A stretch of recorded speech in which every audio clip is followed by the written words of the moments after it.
듣다 보면 내공이 쌓이는 방송 2시간 방송 2시간 철학의 돌풀입니다. 진이입니다. 예, 좋네요. 네. 요한네스 hirschberger의 서양 철학사 상권 고대와 중세 읽고 있고요. 드디어 아리스토텔레스 넘어갔습니다. 207쪽이고요. A번 지식과 학문을 이번 주에 다뤄보려고 합니다. 자, 소제목 A 논리학이에요. 한번 읽어보도록 하겠습니다. 아리스토텔레스 이전의 철학도 지식과 진리에 관해서는 이미 많이 다뤄왔었다. 그러나 비로소 그에 이르러 지식에 관한 본격적인 학문, 즉 논리학이 생겨나게 된다. 그리고 논리학이 거저 생겨난 것에 그치지 않고 동시에 고전적인 완성을 하게 된다. 그래서 아리스토텔레스가 논리학에게 제시한 길은 오늘날에 있어서도 답습되고 있다.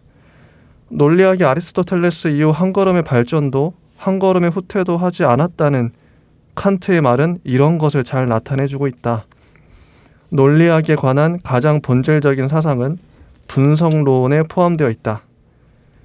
책의 제목이 이미 이 논리학의 성격을 잘 드러내주고 있는데 논리학이란 정신을 분석하는 것이다. 해부학이 인간의 신체를 구성 요소별로 분해하는 것처럼 아리스토텔레스의 논리학은 인간의 사고와 언어를 분석한다. 아리스토텔레스는 정신도 일정한 구조를 가지고 있으며 여러 가지 요소들과 기본적인 기능들로 이루어져 있다는 사실과 따라서 이런 관점에서 보자면 연구될 수 있고 기술될 수 있는 것이라는 사실을 맨 먼저 꿰뚫어 본 사람이었다. 이 궁극적인 요소들은 개념, 판단, 추리 등에 있다고 보여졌다. 오늘날에 있어서도 이 세 가지는 논리학의 중요한 세 가지 장으로 되어 있다. 더 나아가서 아리스토텔레스는 이것들을 기술하고 분류하려고 노력한다. 이미 논리학에서 경험의 세계를 다양한 그대로 추구하고 구체적인 것을 정리하고 분류하려고 하는 그의 경향이 드러난다. 자, 여기까지 보면은 가장 자주 등장하는 말이 분석, 분류 이런 말이에요. 근데 혹시 플라톤의 제일 처음 혹시 기억하시나요? 플라톤 우리가 할 때 그 생애랑 저작은 그냥 의뢰하는 거니까 그렇게 하고 101쪽에 보시면 A번이 선이었어요. 플라톤은 선이었죠. 그러니까 어떻게 보면 이게 이제 인식론이라고 할까요?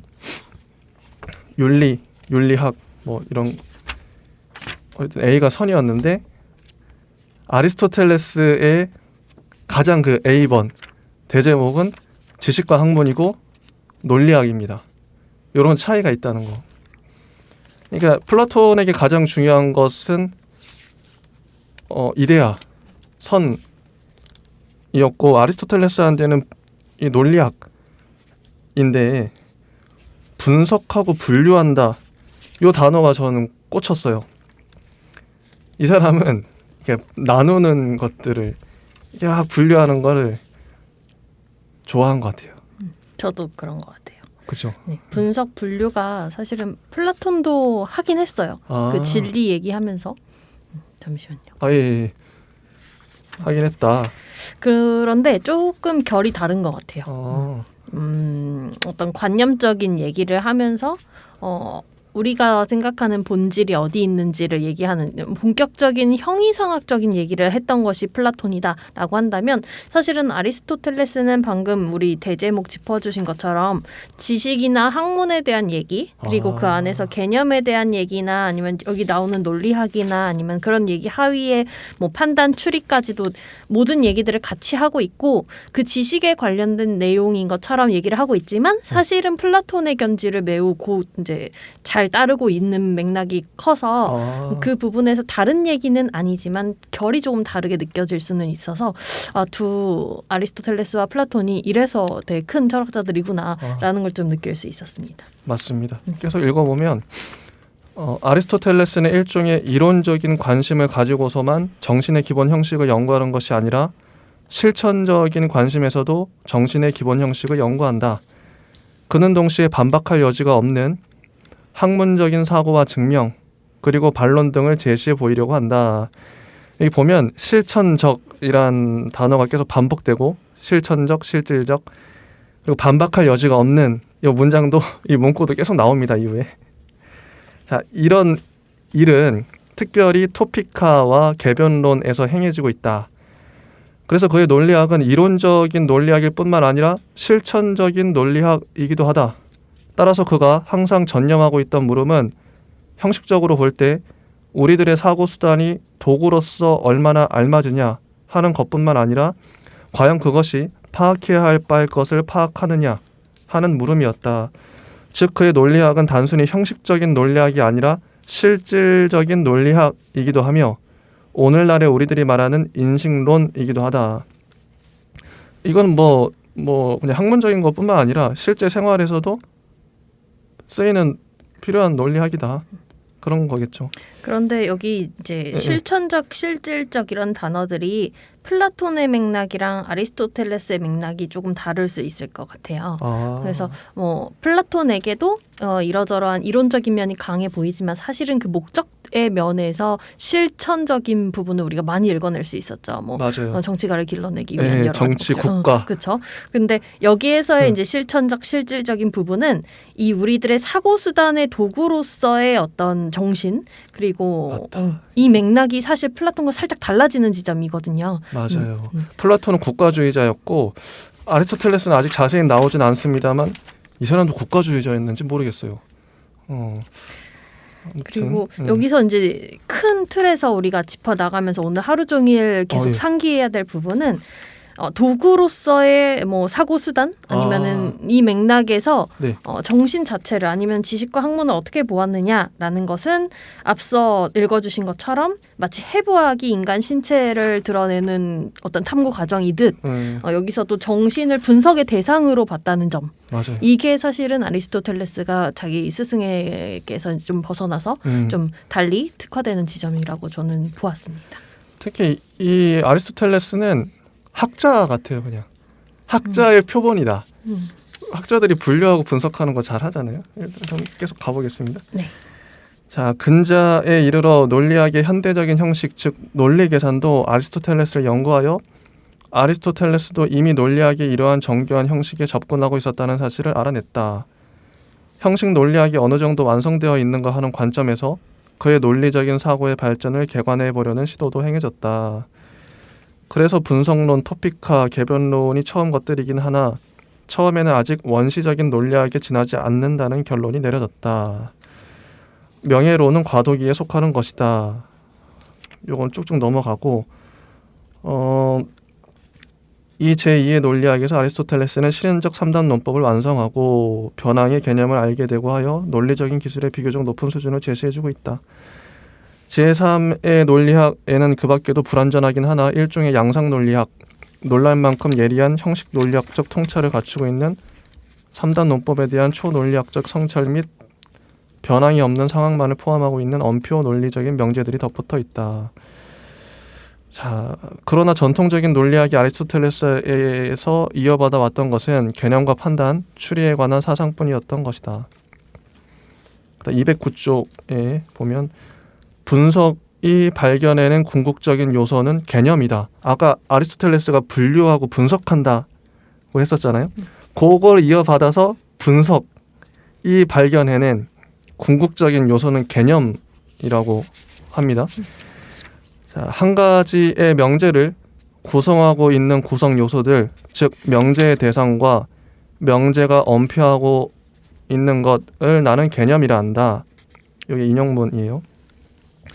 그러니까 개념의 정의가 나오는데 명제의 대상과 명제가 엄표하는 것, 이 개념이래요. 그러니까 대상과 엄표가 개념이라는 거죠. 그래서 개념 자체는 진술도 아니고 판단도 아니다. 따라서 개념이란 참도 아니요 거짓도 아니다. 이것은 분명한 사실이다. 분명한 사실이다. 그냥 그건 사실이야. 예컨대 사냥이라는 개념은 우선 첫째로는 하나의 단어에 불과하다. 아리스토텔레스가 개념에 관해서 품고 있던 생각은 대체로 언어적인 측면에서 보아져야만 한다. 아리스토텔레스는 개념에 관한 형식적인 학설을 내놓지 않았었다. 왜 안 내놨을까요? 분명한 사실이기 때문에. 그건 너무 분명해. 이게 계속 읽다 보면은 플라톤의 이데아랑도 비슷한 것 같은데 이데아는 그게 있는 거야. 그 이데아에 대해서도 명확한 그 정의를 안 내리잖아요. 왜냐하면 플라톤한테 너무 당연한 거기 때문에. 그거 이데아와 마찬가지로 아리스토텔레스한테 개념은 너무 그냥 있는 거야. 이런 느낌이 오더라고요. 저는 읽으면서. 자, 그는 그저 소크라테스와 플라톤에 의해 확정된 것을 이어받았을 뿐이었다. 따라서 개념은 항상 우리가 늘 듣던 말 나와요. 또 나옵니다. 이거는 플라톤이 이데아에 대해서 한 말이랑 비슷해요. 똑같아요. 자, 개념은 항상 보편적이며 한결같이 있는 것과 필연적인 것, 간단히 말해서 본질적인 것을 파악한다. 어디서 많이 듣던 문장이죠. 이 문장 항상 나왔습니다. 반복해서. 그러니까 이 사람들이 이런 거 너무 좋아하는데 플라톤은 이데아 갖고 항상 요 문장을 읊었고 플라톤은 개념 갖고 이 문장을 읽고 있어요. 똑같아요. 자, 개념이 본질적인 것, 실체를 표현하는 것이라는 학설은 정설로 되어 있다. 이렇게 보자면 적어도 은연중이라도 개념은 진술 기능을 가지고 있게 된다. 개념이 본질을 파악한다고 한다면 개념은 진리로 되기 마련이다. 왜냐하면 본질은 그 어떤 것의 본질이기 때문이다. 이런 사실은 아리스토텔레스에 의해 정식으로 용인하지는 않았지만 전제되어 있는 것이다. 그리고 이는 판단의 단순한 구성 요소가 아니라 존재를 자명하게 밝혀내는 것인 플라톤의 실체의 로고스가 하는 역할을 보아 분명해진다. 자, 이 개념에 대해서 혹시 어떻게 생각하셨나요, 진희님은? 저도 이대로 그냥 아리스토텔레스면은 제가 감히 어떻게 반박할 수 있을 만한 텍스트라기보다는 하나하나 소화해내기도 사실은 되게 빽빽한 텍스트였어요. 그래서 문장마다 뭐 계속 논리학처럼 반복되죠. 그런데 그 맥락 안에서 하나라도 놓치면 맨 마지막 결론을 이해할 수 없는 그런 구성이 되어 있기 때문에 저는 제 생각을 굳이 뭐 하면서 읽었다기보다는 하나하나 정리하면서 읽었는데 여기서 좀 궁금해졌던 점은 개념에 대해서 얘기를 하면서 진술과 판단과 좀 구별짓고 있어요. 그래서 내가 평소에 생각했던 일반 단어로서의 개념 그리고 일반 어휘로서의 진술, 판단 이것은 뭐가 다를까? 이런 생각 정도는 해봤던 것 같아요. 어떻게 생각하셨을까요? 요 세 단어에 대해서 평소에? 그러니까 진술, 판단, 개념 이렇게 세 가지. 개념. 이게 아리스토텔레스의 개념과 우리의 이 언어가 다를 수도 있겠다. 맞아요. 진술이 뭘까? 그냥 그거에 대해서 말하는 거 아닌가? 판단은 우리가 뭐 어떤 판단을 한다는 건데 옳고 그름을 판단한다? 잘 모르겠어요. 근데 여기서는 개념이 진술도 아니고 판단도 아니다라는 맞아요. 그 구분 기준으로 네. 참 거짓의 판단 가능성을 두고 있어요. 그래서 이제 개념이 참이다, 이 개념이 거짓이다, 요게 틀렸다는 거고, 요 맥락에서는 진술이나 판단 자체는 참 거짓을 따질 수 있다는 맥락으로 얘기를 하고 있는 거죠. 맞아요. 그랬을 때 진술이랑 판단은 어떤 예시가 있을까? 이런 것들 한번 생각해 보시면서 읽으시면 충분히 따라올 수 있을 것 같고. 개념은 그러니까 뭐 이건 틀린 것도 아니고 맞는 것 이거는 그냥 분명한 사실이다. 여기 보면 뭐 한결같이 있는 거고 보편적인 거고 필연적인 거고 맞아. 본질적인 게 개념이에요. 그러니까 이데아랑 똑같아.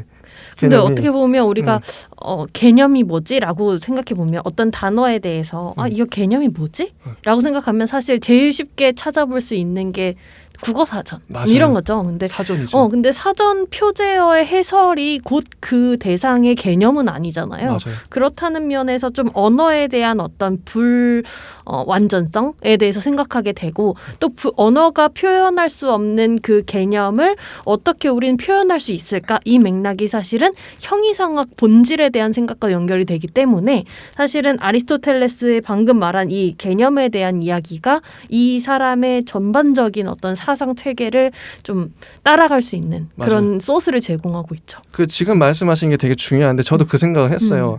현대인들이 보기엔 개념은 불확실해요. 그쵸. 불명료하고 사람마다 사과를 정의 내리는 게 다 달라요. 멀리 갈 것도 없어요. 우리 이름만 봐도 네. 우리 이름 다 하나로 달라요. 뭔가 정의 낼 수 이게, 없게 되니까. 이거 근데 아리스토텔레스 입장에서 생각을 해봤어요. 개념이 왜 이 사람은 그러니까 현대인이 말했을 땐 개념은 뭐 불확실하고 불명료한 건데 이 사람은 한결같이 있고 보편적이고 필연적인 거예요. 그러니까 이 사람도 플라톤의 이데아랑 제가 똑같이 본다는 게 이데아는 확실한 거잖아요. 변치 않고 영원한. 근데 그걸 우리가 이제 파악하기 위해서 노력을 하는 우리가 그러니까 인간이 잘못 좀 이데아를 파악할 수는 있어요. 그러니까 인간의 오류는 있지만 이데아의 오류는 없는 거예요. 그러니까 아리스토텔레스의 입장에서 봤을 땐 개념 자체는 분명한데 인간들이 그 개념을 제대로 파악을 못하고 있는 상황인 거죠. 그러니까 인간은 믿지 못하지만 개념은 믿는다. 이 사람은 철저하게 학자다. 개념에 대한 완벽한 확신을 갖고 있는 사람인 것 같아요. 아니면 그 완벽을 우리가 구할 수 있을 거라는 낭만도 포함되어 그럴 있을 수 것 있겠다. 같아요. 인간이 그렇죠? 파악할 수 있다. 네. 그거를. 분석 가능한 대상으로 만들어 버림으로써 여러 가지 생각이 들죠. 그러니까 그죠. 현대 철학자들은 개념 자체에 대해서 의문을 품지만 이 사람은 개념 자체는 무결하다, 완벽하다 이렇게 본 것 같아요. 계속 보면 올바르게 형성된 개념을 정의라 한다. 정의란 본질을 드러내는 말이다. 정의는 본질적인 어떤 것을 다른 모든 존재자들로부터 완전히 떼어놓고 그 독자적인 성질 그대로가 통찰될 수 있도록 한 대상의 본질을 확정 지으려 한다. 자, 여기 이 말이 저는 되게 좀 중요하다고 보는데 본질 정의란 그러니까 정의란 본질을 드러내는 말인데 정의는 본질적인 어떤 것을 다른 모든 존재자들로부터 완전히 떼어놓는다고 하잖아요. 이게요. 서양식 사고와 동양식 사고의 차이점이 여기서 드러나는데 동양은 공동체적으로 항상 기본 세팅 자체가 생각의 마인드 세팅 자체가 우린 공동체야. 그러니까 여기서 막 이렇게 하는 건데 서양은 이게 개인을 낱개의 개인으로부터 시작을 하는 것 같아요. 그래서 본질적인 어떤 것을 다른 모든 존재자들로부터 완전히 떼어놓는다. 떼어놓잖아요. 떼어놔요. 이게 실제로는 불가능하거든요. 한 인간이라는 게 항상 사회에서 뭐 가족 간에 이렇게 관계를 맺고 있고 학교에서도 관계를 맺고 있고 직장에서도 관계를 맺고 있는데 그 관계 맺음 이 인간인 건데 한자 인간도 그런 거죠. 사이 간자 써서. 그런데 서양에서 보는 정의는 완전히 그러니까 어떤 것들 정의 내릴 때 그 고립시켜서 독립시켜서 본단 말이죠. 유기체적으로 보지 않고 요 하나만 딱 보려고 하는 거예요. 저는 조금만 독자. 좀 수정을 해보면 아마 이런 차이가 동서양의 차이는 아니었을 거예요. 뭐 대표적으로 그냥 직관적으로 떠올렸을 때 그러한 차이가 있을 수는 있지만 사실 동양에서도 요러요러한 철학의 이론들 되게 겹치는 부분들 많을 텐데 그런 분류는 조금 위험할 것 같고요. 약간 일반화를 너무 쉽게 시킬 수 있는 그런 쪽이 있으니까. 요게 중요한 건 맞는 것 같아요. 저도 좀 되게 잘 보고 싶어서 노란색으로 체크를 해놓았는데 왜 중요한지는 그 동일성에 대한 고민을 계속 했던 것 같아요. 동일성. 한 사람이든 대상이든 그 특수성을 어떤 방식으로든 결국 우리는 언어로서 감각으로서 인식하고 표현해야 될 텐데 맞아요. 그것을 어떻게 우리가 오류가 없는 선에서 얼마나 최선을 다해서 본질에 가깝게 말할 수 있을까. 그래서 그 부분에 대한 얘기를 계속 하게 되고 아마 그래서 우리가 읽는 다음 챕터에 존재와 존재자가 나오는 이유일 것 같습니다. 그러니까 오류 없이 그 어떤 존재를 정의하기 위해서 그래서 완전히 떼어놓고 독자적인 성질 그대로가 통찰될 수 있도록 한 대상의 본질을 확정지으려 한다. 이렇게 하는 규칙은 다음과 같다. 정의는 유와 종차를 지적함으로써 생긴다. 요거 되게 감동적인 말입니다. 정의. 제가 이런 말 되게 좋아하거든요. 정의란 유와 종차. 간단해요. 유가 뭐냐, 종차가 뭐냐. 인간이 유고요. 아 잠깐만. 자, 또 까먹었다. 그렇죠. 자, 유와 종차. 자, 일단 한번 읽어볼게요. 네. 읽어본 다음에 제가 설명. 자, 즉 한 가지의 대상이 미리 알려져 있는 것으로서 전제되고 있는 한 가지의 보편적인 유에 끼워 넣어진다. 예컨대 얘가 나옵니다. 3이라는 숫자는 보편적인 유로서의 수에 의해서 규정된다. 수가 유예요. 그러나 많은 수들이 있기 때문에 보편적인 유로서의 수는 여러 가지 수들 중에서 3이라는 수만 생각되어질 수 있도록 또 다른 규정에 의해서 좁게 제한되지 않으면 안 된다. 이렇게 되기 위해서는 결국 다른 모든 수들과는 달리 바로 3을 특징 짓는 종적인 특이성, 즉 3이 모든 수들 중에서 최초의 홀수라고 하는 사실을 지적해내지 않으면 안 된다. 그래서 3의 개념 규정은 첫 번째의 홀수라는 것이다. 이렇게 종차에 의해서 유에서 종이 생긴다. 정의란 항상 종 개념을 가리키고 있다. 이런 겁니다. 네. 그러니까 유가 수고요. 그 다음에 종은 여기 수는 너무 많으니까 그럼 3이 뭐냐? 3의 종적인 특이성이 뭐냐? 첫 번째 홀수. 이게 종이라는 거죠. 그렇죠? 맞아요. 그렇다면 이거를 뭐 다른 예시를 들어보면 이게 내가 잘 이해하고 있는지 철수가 있다. 이 철수를 어떻게 정의할 것이냐? 철수는 인간이라는 유예요.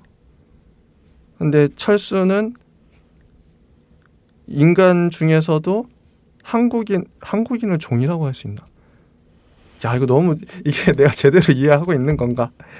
유는 어떤 건지 알 것 같아. 뭔가 거대한 카테고리를 말하는 것 같은데 그룹을 말하는 것 같은데. 문장을 만들어 볼까요? 한국인이랑 또 어떻게 정의하셨다고요? 한국인?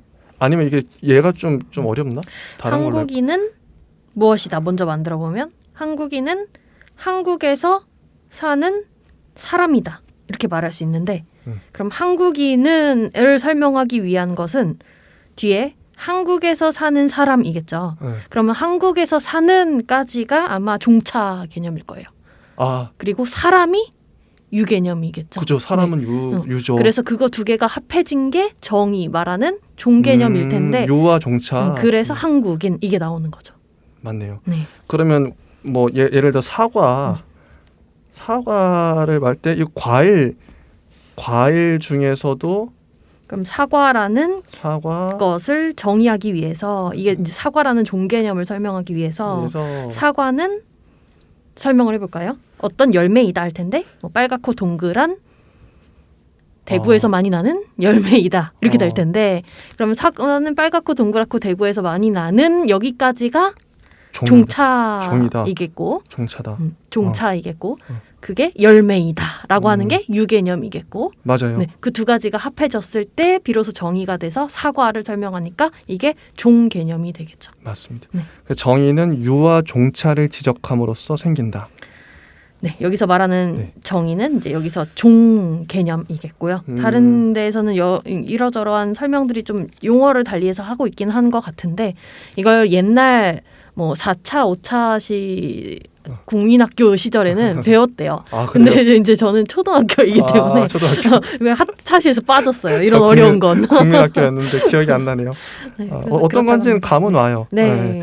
근데 이게 확실히 이제 여기서 이제 뭐 중요하다고 보는 게 요게 꼭 플라톤이 이데아를 설명할 때 그 피라미드가요. 이게 이렇게 막 이렇게 뭐랄까요? 이렇게 위에서부터 아래로 이렇게 선이 이렇게 가잖아요. 아까 과일 얘기도 과일 아래 사과도 있고 배도 있고 이런 거잖아요. 과일은 유고 사과는 종이에요. 이게 또 사과도 이렇게 계속 뻗어나가요. 이런 식으로 아까 숫자도 수라는 거대한 그룹이 있고 수는 3보다는 더 위에 상위에 이대하죠. 이게 유고 수 아래의 종이 이제 3 홀수라는 거죠. 그러니까 이게 스승이랑 뭐 다를 바 없네. 그런 맞아요. 생각이 들어요. 아리스토텔레스가 요러요러한 말들을 하기 위한 기저, 전제가 사실은 그 개념일 것 같아요. 피라미드처럼 그죠? 만들어 놓은 스승의 그 개념을 따라서 이렇게 차곡차곡 기반을 세운 것 같습니다. 맞아요. 자, 아리스토텔레스는 이와 같이 정의를 논할 때 유와 종이라는 개념을 사용한다. 유는 상위 그룹이고요. 종은 아래 하단에 이제 뻗어나가는 가지들인 거죠. 그러나 그는 유가 무엇이며 종이 무엇이냐 하는 것에 대해서는 그 이상 논하지 않고 그저 한 번 종의 도움을 받아 유를 설명하고 있을 뿐이고 유는 종에 따라 다른 많은 것들 안에서 공통적인 것이다. 종은 유의 도움으로 한 번 설명하고 있을 뿐이다. 종은 종차에 의해서 유에서 생긴다. 왜 이랬을까는 이게 좀 이해가 가요. 아까 그 개념에 대해서도 한결같이 있고 필연적이고 보편적인 거라고 했잖아요. 굳이 있는 거 자기는 너무 뻔한데 플라톤한테도 이데아 너무 뻔한데 그거 굳이 설명해야 돼? 니네들 이거 알지? 니 느낌 알지? 이런 느낌? 자기한테는 유와 종이 너무 뻔한 거였던 것 같아. 굳이 설명 안 해도 안 해. 근데 어려워서 이게 아리스토텔레스의 아포리아일 수도 있겠다라는 걸 저는 이 페이지에서 읽었는데요. 그냥 당장에 떠오르는 우리 인간.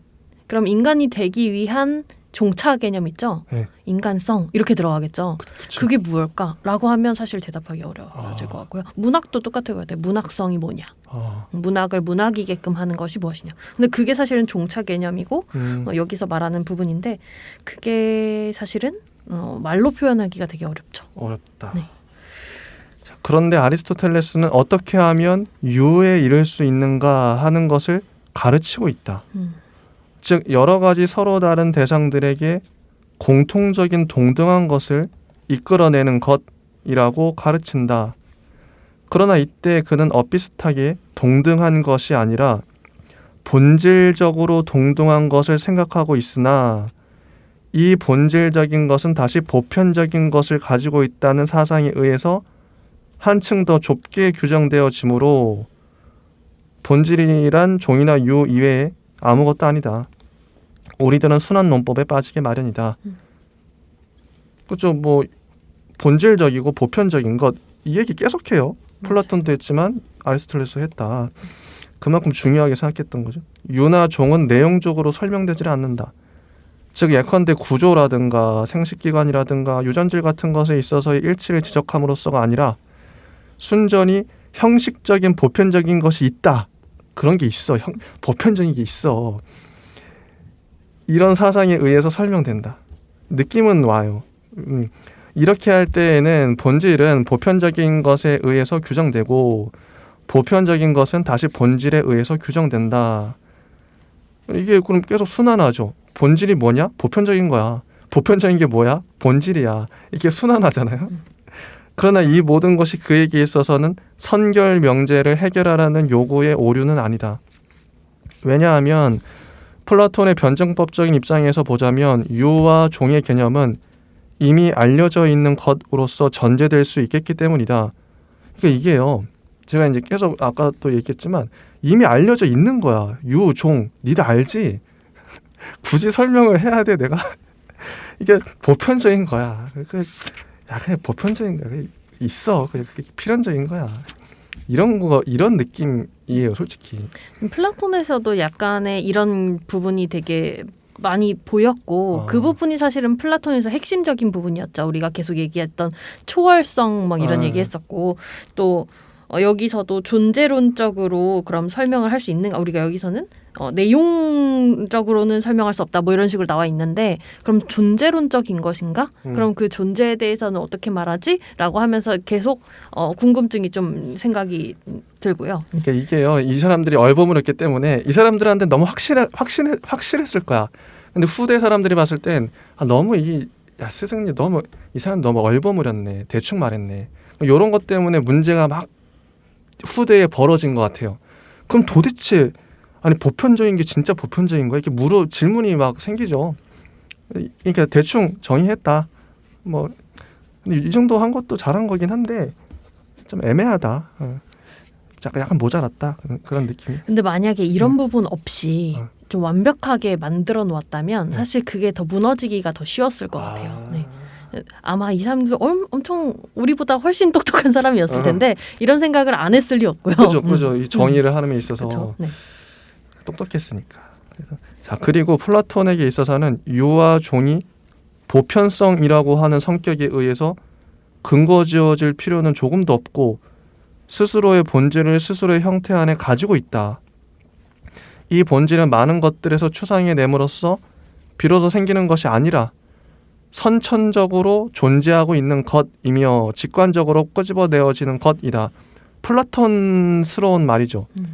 이데아스러운 말입니다. 선천적으로 존재하고 있어. 그건 본질은 직관적으로 끄집어내면 돼. 그래서 보편화함으로써 종이 형성된다고 하는 문제는 성립될 수조차 없는 것이다. 따라서 사람들이 우연하게 보편적인 것으로 보이는 지엽 말단적인 것을 본질적인 것이라고 실체화시킬 수 있기 때문에 옛날의 존재론은 본질을 파악할 수가 없으리라고 하는 새로운 존재론의 걱정은 근거가 없는 것이다. 이건 사람들이 그러면 그러니까 지엽 말단적인 걸 이제 꼬투리 잡아가지고 저게 보편적인 거 아니야? 이게 좀 착각할 수 있잖아요. 근데 플라톤과 아리스토텔레스에는 그런 오류가 생길 수조차 없다. 본질은 그것이 보편적이기 때문에 본질이 아니라 그것이 에이도스가 종이라는 뜻이더라고요. 종이기 때문에 보편적인 것이다.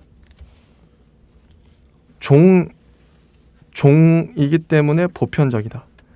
아리스토텔레스의 본질은 이런 플라톤적인 바탕을 잃은 적이 한 번도 없다. 나눔의 방법 없이는 이게 분석일까요? 나눔의 방법 없이는 아리스토텔레스의 정의도 있을 수 없을 것이다. 아리스토텔레스의 정의는 플라톤의 변증법이 전체적인 존재를 거기에다 끼워 넣는 개념의 전체적인 체계 내에서의 논리적 존재론적인 위치를 정해주는 것이다. 우리들이 유, 종, 정의 등에 관한 말을 본래적인 뜻으로 이해해야 한다고 할 때 우리들이 염두에 두고 있지 않으면 안 될 존재의 계보를 발전시킨 사람도 역시 플라톤 학파인 포르피리오스였다. 정의의 구성을 나타내는 도식, 최근 유개념 플러스 종차는 포르피리오스의 계보의 도식이다. 아리스토텔레스가 정의를 구성하기 위해 내세운 일련의 규칙들의 첫머리에 정의에 끼어드는 유를 본성적으로 보다 이른 것, 보다 더 잘 알려져 있는 것이라고 일컫고 있는 것은 정신사적으로 볼 때 특기할 만한 일이다. 유가 보다 이른 것, 보다 더 잘 알려져 있는 것이죠. 이러한 유는 논리학적인 개념이 아니라 플라톤의 존재론적인 에이도스, 종인데요. 종에 지나지 않는다. 그리고 아리스토텔레스가 정의는 항상 직접적인 최근의 유인 거죠. 유를 지적해내야 한다고 요구한다면 이것은 아리스토텔레스가 나눔할 때에 중간의 항을 무시해서는 안 된다는 것을 강조하는 플라톤을 따르고 있는 것이다. 다만 종차라는 용어가 새로이 사용되고 있을 뿐이다. 예. 자, 그렇습니다. 계속 가볼까요? 자, 네, 이 아리스토텔레스 나올 때 계속 나눔 그리고 나눔. 분할 이런 거 나오는데요. 분할, 다른 책에서 아직 기억이 선명하지 않아서 나중에 찾아보고 말씀드릴 텐데 이게 번역이 조금씩 달리 된다고 해요. 그리고 각각 번역된 다른 단어들은 조금씩 다른 의미를 가지고 있기도 하대요. 그래서 완벽한 오늘날의 분류 차이 이런 얘기를 하기보다는 그 전 단계 정도로 되는 나눔 요 정도로 생각해봐 주시면 일단은 괜찮을 것 같고요. 네. 완벽한 분류 체계 막 이런 것은 아니었던 것 같아요. 그러니까 개념이 되게 중요한데 이것도 번역자마다 다르게 번역하기도 하더라고요. 그래서 헷갈리기도 하고.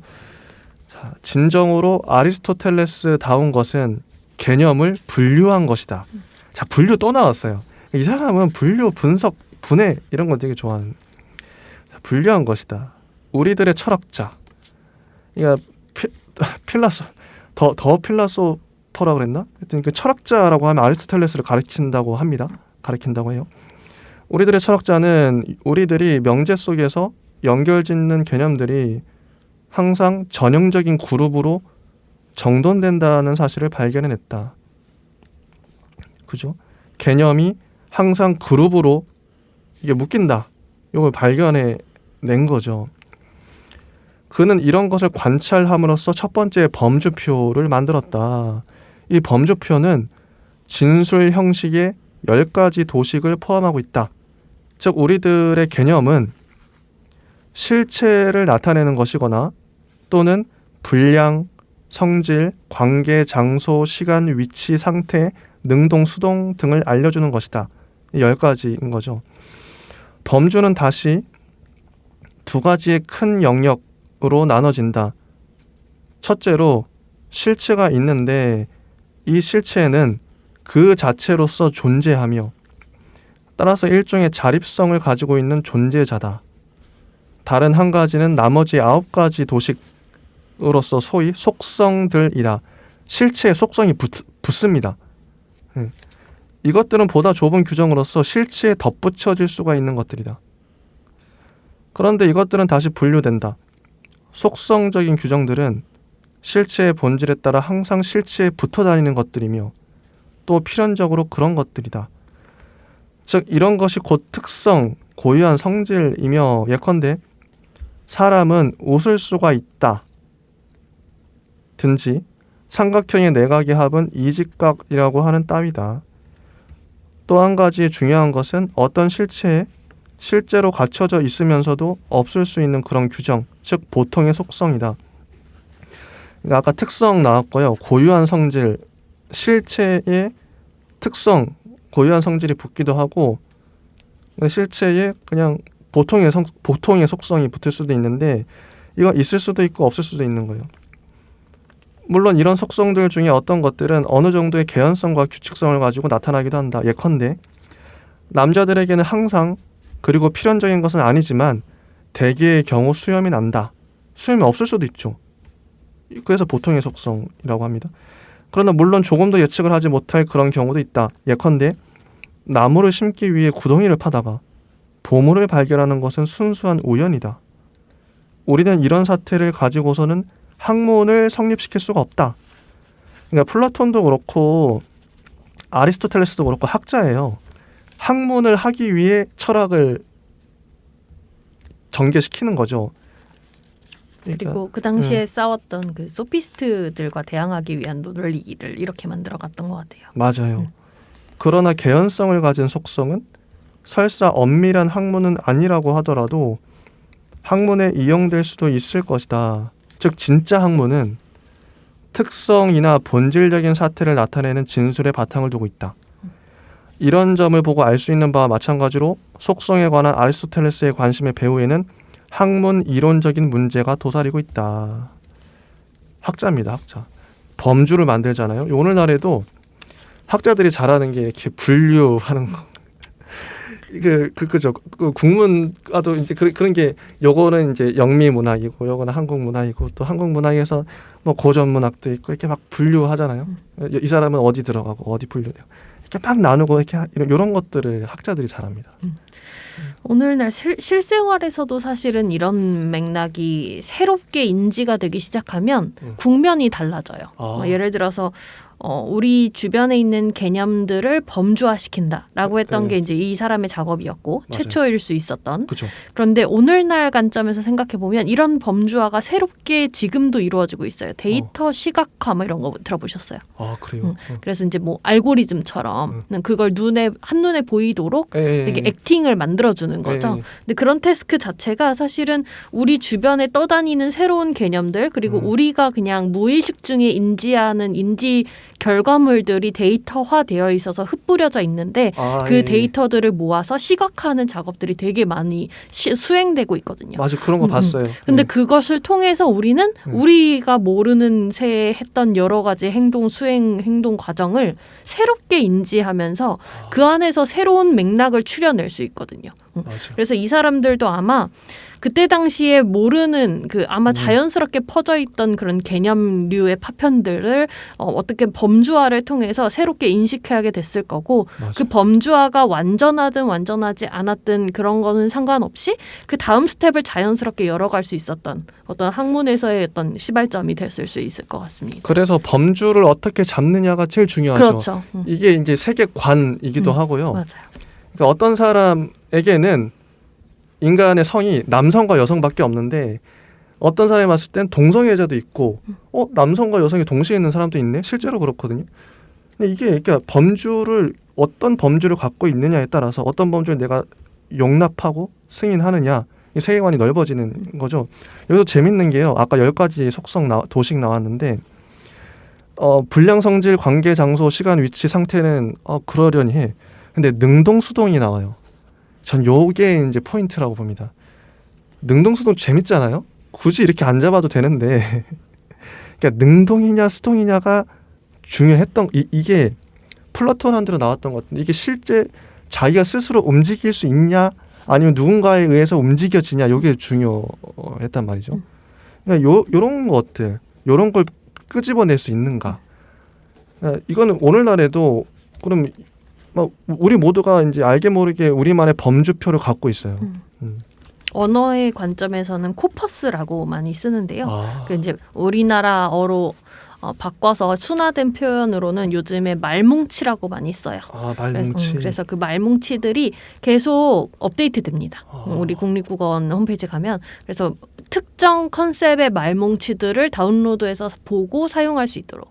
물론 이렇게 아무나 사용하거나 오남용해서 사용하는 그런 형태로는 안 되지만 어느 정도 승인하에 그 말뭉치들을 볼 수가 있고요. 좋네요. 그 코퍼스를 사실은 우리 개개인이 많은 수 사용하는 단어들 아니면 자주 사용하는 단어들이 특별히 또 있을 수 있는데 그런 코퍼스들을 좁혀가면서 그 사람이 어떤 사람이다라고 표현하거나 보여줄 수 있는 특성이 또 되거든요. 그래서 이 부분이 되게 중요합니다. 그래서요 이거 뭐 제가 계속 하면서도 얘기했었는데 세계관이라는 게요. 더 나은 세계관이라는 건 더 많은 범주를 갖고 있는 사람인 거죠. 예를 들어 숫자로 표현하면요. 어떤 사람은 양수만 알아요. 어떤 사람은 음수를 알죠. 근데 어떤 사람은 양수와 음수를 동시에 알아요. 그럼 누구의 세계관이 더 나은가? 더 나은가도 얘기할 수 있는. 어떤 사람은 또 분수도 알아요. 무한 소수점이 막 가는 것도 알아요. 그러니까 세계관이라는 건 더 많은 범주를 갖고 있을수록 더 좋은 거죠. 어쨌든 요건 여기까지 하고 213쪽에 그러나 아리스토텔레스는 범주를 그저 논리적인 요소로만 보지 않고 존재론적인 요소로도 보고 있다. 네, 우리가 아까 말했던 지점인 것 같아요. 네, 실제 존재로도 보고 있어요. 그에 의하면 존재 자체도 그의 범주표가 미리 보여준 바와 같이 구분되어 있다는 것이다. 물론 아리스토텔레스는 판단을 분석함으로써 그의 범주들을 발견해냈다. 범주들이란 자연학에서 쉽사리 알 수 있는 바와 마찬가지로 칸트에 있어서처럼 진술의 형식들이다. 칸트가 주장했던 바와 마찬가지로 범주란 우연히 마주쳐지는 것들을 그저 끌어모아만 놓은 것이 아니라는 사실은 자연학과 명제론에서 진술의 형식을 철저하게 기술하려고 한 것을 보아도 분명하다.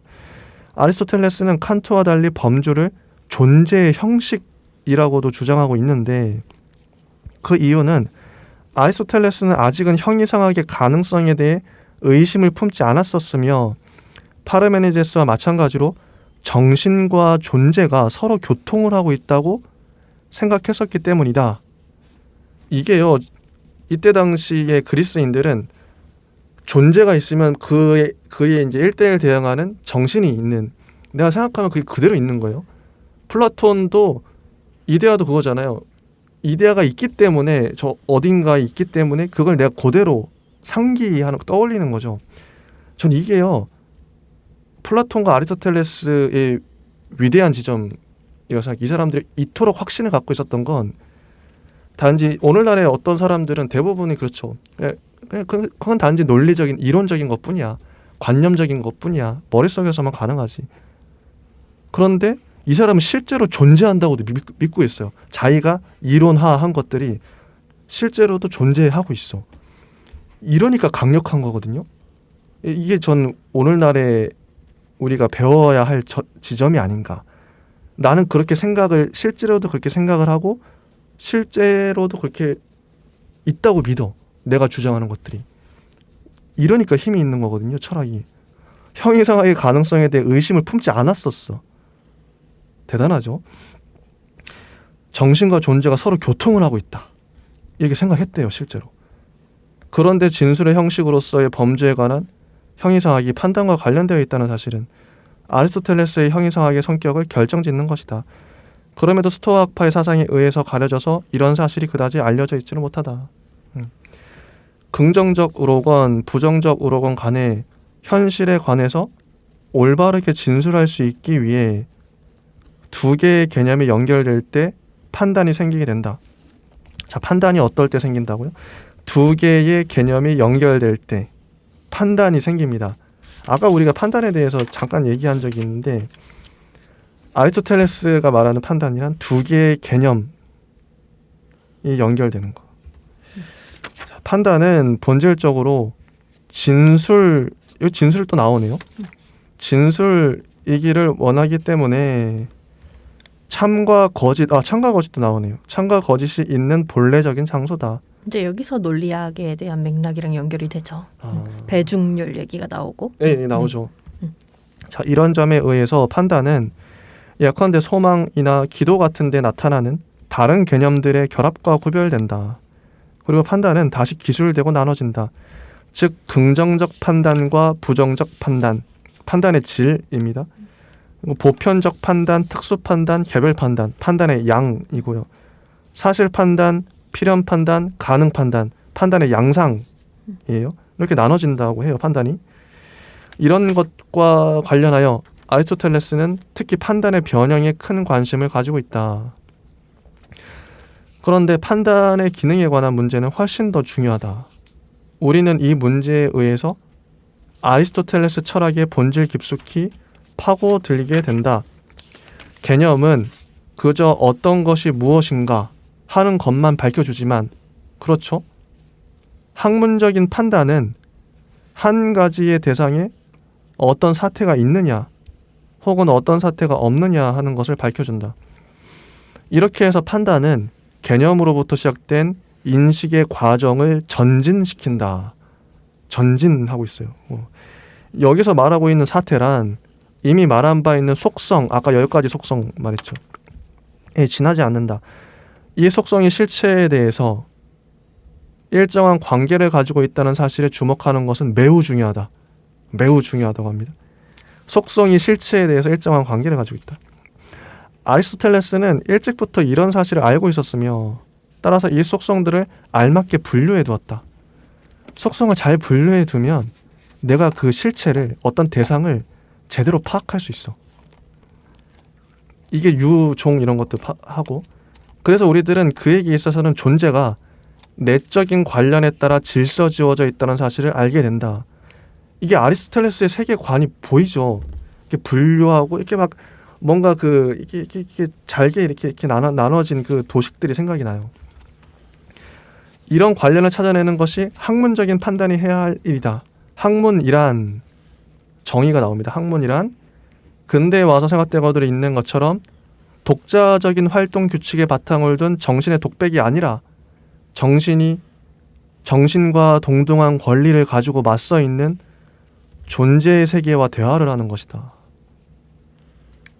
이게 학문이라고 합니다. 아리스토텔레스 입장에서 보면 당연한 것 같아요. 정신과 동등한 권리를 갖고 있는 존재의 세계와 대화를 하는 게 학문이다. 이게 봤던 거죠. 자, 아리스토텔레스의 진리 개념은 위에서 말한 것과 일치한다. 진리가 나옵니다. 즉 그의 진리 개념은 완전히 객관주의적 성격을 띠고 있다. 존재자는 있고 비존재자는 있지 않다고 말하는 데 진리는 성립된다. 너무 명료하죠. 이 사람은 그러니까 플라톤도 그렇고요. 확신에 가득 찬 사람들이에요. 존재는 있어. 비존재자는 있지 않어. 야, 믿냐? 이게 거의 종교가 네가 희다고 우리들이 믿기 때문에 네가 흰 것이 아니라 네가 희기 때문에 우리들이 희다고 말하는 것이 진리인 것이다. 요 말, 여기 아리스토텔레스가 직접 한 말입니다. 형이상학에서요. 야, 그러니까 이게 까맣다고 믿기 때문에 까만 게 아니라 실제로 까맣기 때문에 우리가 까맣다고 말하는 게 진리인 거죠. 저는 조금 다르게 이해를 했는데요. 아마 앞서서 판단은 개념으로부터 시작된 인식의 과정을 전진시킨다라고 했죠. 예, 그렇죠. 이를 위해서 이런 얘기를 했던 것 같아요. 존재자는 있고 비존재자는 있지 않다고 말하는데 근데 사실은 뭔가를 확정적으로 얘기하는 데는 되게 위험 부담이 많이 따르는 일이죠. 그쵸. 근데 그것을 감수하고라도 일단은 그런 판단을 내리는 것은 그 이후의 진전을 위해서 내리는 것이지 않았을까 이런 생각을 했고요. 사실 분류도 마찬가지예요. 무엇을 다 던져주고 이거 분류해봐라고 하면 내가 일단 기준을 세워야 되고 맞아요. 그 기준에 애매한 것들을 내가 책임하에 분류를 해야 되잖아요. 맞아요. 그게 되게 위험 부담이 많이 따르는 일이고 윤리와도 연결될 수 있는 맥락인데 그것을 과감하게 시도했다는 것은 자기 자신이 그만한 진전을 더 원했기 때문이라고 저는 좀 읽었고 그 부분을 못 봐서 아니면 맹목적으로 그랬다라고는 저는 생각하지는 않습니다. 그런 것들 아마 다 예견을 했을 거예요, 이 사람들. 그렇죠? 그렇죠. 그럼에도 불구하고 우리 한 번 더 가보자. 끝까지 밀고 가보자라는 생각으로 저는 계속 읽었던 것 같습니다. 용기가 있네요. 어쨌든 저도, 가야 되니까. 그러니까 희기 때문에 우리들이 희다고 말하는 것이 진리다. 이게요 감각 우리의 그 뭐 오감을 믿는 거죠. 희기 때문에 우리들이 희다고 믿는. 근데 나중에 철학자들 가면서 이제 저게 내가 잘못 보고 있으면 어떡하지? 그렇죠. 그런 질문이 이 명제가 있어야 그 질문이 나오는 그러니까 것이기 때문에 이 그렇죠? 질문 다음에 또 나오는 거죠. 네. 잘 말했어. 어쨌든 잘 틀리더라도 일단 지르고 보는 게 학자들이 그 하니까. 다음이 있으니까. 맞아요. 그래서 진리란 뭐 주관의 입장, 신념, 소망, 한 이론의 이익이나 유효성, 시대 정신, 민족이나 사회에 의존하고 있는 것이 아니다. 아리스토텔레스 입장에서 이런 거죠. 하지만 현대에 와서는 진리란 이런 식으로 표현이 되죠. 진리란 주관적인 거야. 신념이고 소망이고 어떤 이데올로기이기도 하고 사회에 의존하고 이게 딱 진짜 현대에서 완전히 역전되죠. 이런. 그리고 소피스트들이 이런 식으로 얘기를 했던 것 같아요. 그래서 이 사람들은 그렇지 않은 맥락을 좀 더 강조해서 맞아요. 계속 추구를 했던 것이고요. 하긴 먼저 이렇게 얘기해놨기 때문에 뒤에 발전이 있는 거지. 중요하죠. 이러한 진리 개념은 원래 플라톤에게서 유래된 것이나 아리스토텔레스의 이름으로 퍼져 있다. 현재의 심리주의나 실용주의는 소피스트에게는 가능할는지 모르지만 플라톤과 아리스토텔레스에게 있어서는 불가능할 것이다. 자, 그러나 이럴 때 우리는 어떻게 진리를 확신할 수 있을까? 네, 여기서 잠시 끊어가도 괜찮을까요? 좋습니다. 네, 생각과 정리를 하고 여기까지 이제 좀 네. 일부러 마무리하고 네, 이제 자, 자세한 얘기가 이어지기 때문에 좋습니다. 적당히 끊어주셨네요.